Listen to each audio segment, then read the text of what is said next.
Vous êtes-vous déjà demandé pourquoi vous vous sentiez mal à l'aise en compagnie d'un grand nombre de personnes? Cela ne saute peut-être pas aux yeux, mais vous vous distinguez peut-être par un trait particulier, connu dans les cercles spirituels comme un signe de choix. Continuez à regarder et nous découvrirons le secret de votre malaise dans les foules. Les élus sont porteurs d'une énergie particulière qui a un effet puissant sur ceux qui les entourent. Leur aura rayonne d'une telle puissance qu'elle attire inévitablement l'attention, suscitant l'admiration et la perplexité. Une telle énergie ne peut passer inaperçue, elle attire magnétiquement les gens, suscitant curiosité et admiration. En même temps, elle peut rendre les autres vulnérables et les mettre mal à l'aise. Imaginez le moment où vous entrez dans une pièce et sentez l'atmosphère changer à l'apparition de la personne que vous avez choisie. L'air semble rempli d'un pouvoir invisible qui affecte les sentiments et les pensées de toutes les personnes présentes. Pour certains, ce pouvoir peut être trop lourd, provoquant un sentiment de malaise ou même de peur. L'aura des élus ne se résume pas à leur charisme ou à leur charme. Elle est ancrée au plus profond d'eux-mêmes, dépassant les limites de la communication quotidienne. Les gens sentent instinctivement en eux quelque chose de puissant et d'incompréhensible qui les attire. Cette énergie puissante crée un paradoxe. Les élus sont capables d'établir des liens profonds avec les autres, mais c'est cette qualité qui leur donne le sentiment d'être isolés. Ces traits uniques qui les rendent exceptionnels peuvent en même temps les éloigner des autres. Pour les élus, cet état est plein de contradictions. Ils recherchent l'intimité et la compréhension, mais leur présence expressive peut être insupportable pour ceux qui ne sont pas habitués à une telle intensité. Sovent, les élus trouvent de réconfort dans la solitude au sein d'un petit groupe d'êtres chers, où leur monde intérieur peut être pleinement apprécié et compris. Bien qu'ils soient capables de participer à de grandes réunions sociales, la profondeur et la force de leur personnalité sont souvent en dissonance avec les interactions superficielles qui caractérisent ces réunions. Imaginez quelques personnes triées sur le volet lors d'une fête bruyante où règne l'agitation. Bien qu'ils soient physiquement parmi les autres, ils se sentent isolés, étrangers parmi les interactions superficielles. Ce décalage entre la profondeur de leurs pensées et la superficialité des conversations autour d'eux crée un sentiment de malaise. La solitude leur donne l'espace nécessaire pour se plonger dans leurs propres pensées sans distractions inutiles. Dans ces moments, ils peuvent reprendre des forces et réfléchir à leur chemin spirituel. Leur désir de solitude n'est pas une fuite de la société, mais plutôt un choix conscient de préserver leur propre authenticité et intégrité. Des cercles étroits et intimes, composés de personnes capables de comprendre et d'apprécier leur profondeur, leur offrent un sentiment d'appartenance et de connexion. Ces relations sont fondées sur le respect et la compréhension mutuelle, ce qui permet aux élus de s'exprimer librement sans craindre d'être jugés ou incompris.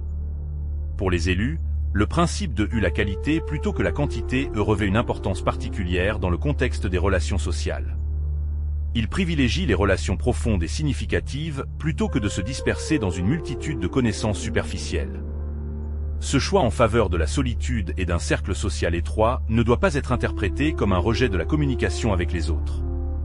Au contraire, c'est l'expression de leur désir d'authenticité et de découverte de soi. L'effet paradoxal que les élus ont sur les autres est parfois à la fois admiré et craint. Leur aura particulière attire les gens, les encourageant à rechercher des relations plus profondes, mais en même temps, elle peut aussi provoquer la peur de se découvrir vraiment soi-même. Cette peur de la vulnérabilité et de la possibilité d'être exposé pousse souvent de nombreuses personnes à éviter les interactions profondes, laissant la personne choisie seule. Imaginez une situation où la personne choisie tente de s'ouvrir à une autre personne, mais se heurte à un rejet ou à une dérobade. Malgré ses tentatives au cœur pur, sa saturation énergétique peut être écrasante pour ceux qui ne sont pas encore prêts à faire face à leurs propres insécurités ou à les voir comme une vérité reflétée. Cette dichotomie crée une douleur aiguë. La présence même des élus peut être un obstacle aux liens significatifs auxquels ils aspirent. La peur d'être rejetés ou jugés pousse souvent les élus à s'isoler, où ils se sentent protégés des regards indiscrets du monde. L'isolement dont ils font l'expérience n'est pas un choix mais plutôt une nécessité, un mécanisme de défense contre le flot constant de malentendus et d'idées fausses auxquelles ils sont confrontés.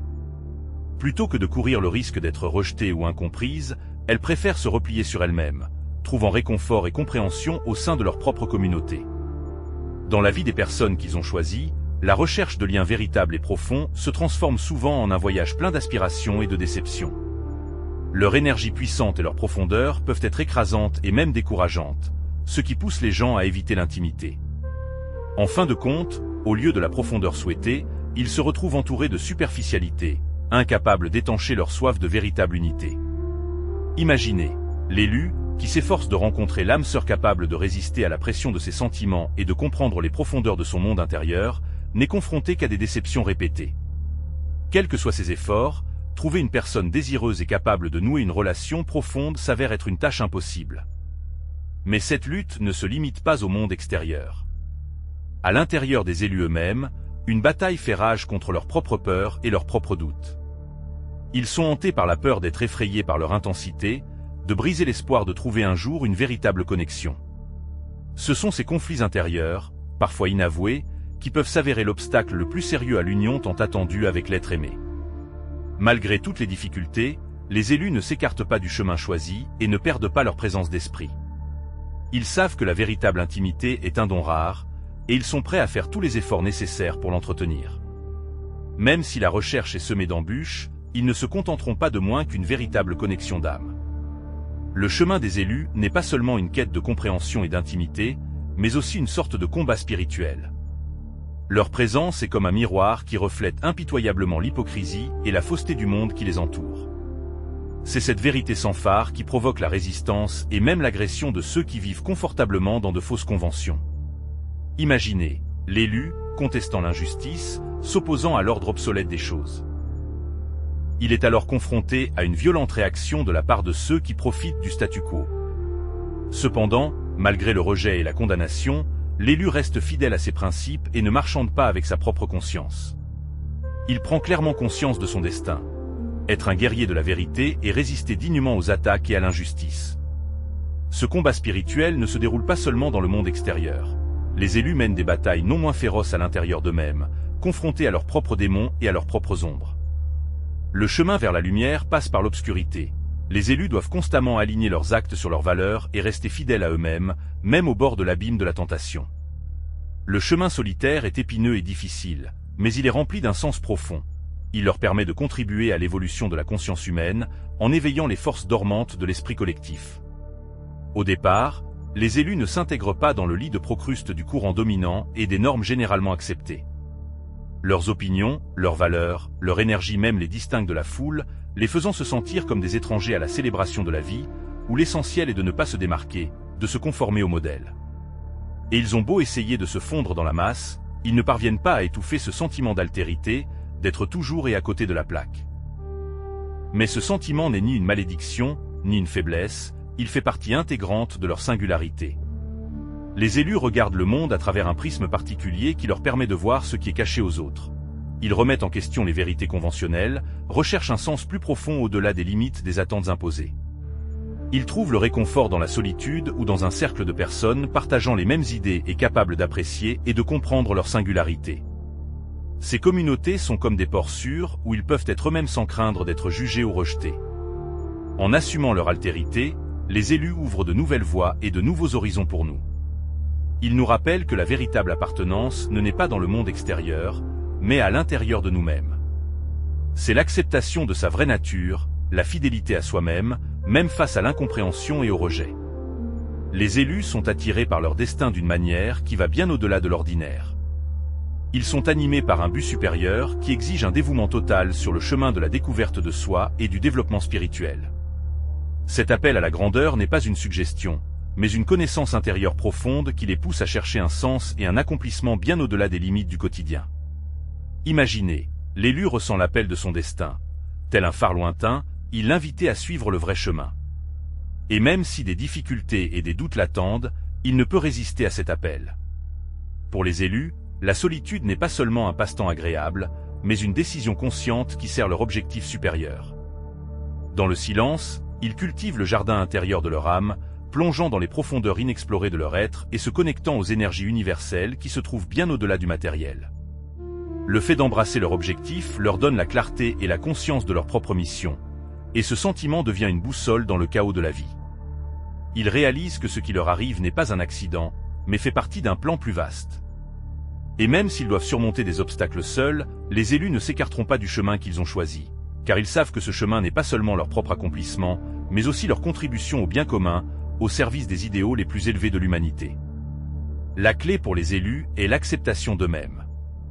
Et cela commence par la prise de conscience de leur sensibilité particulière aux énergies. Cette sensibilité n'est pas un défaut, mais un don qui leur permet de percevoir le monde dans toute sa diversité. En reconnaissant ce don, ils seront en mesure d'en orienter la puissance à leur profit. La capacité à construire des limites saines est également importante.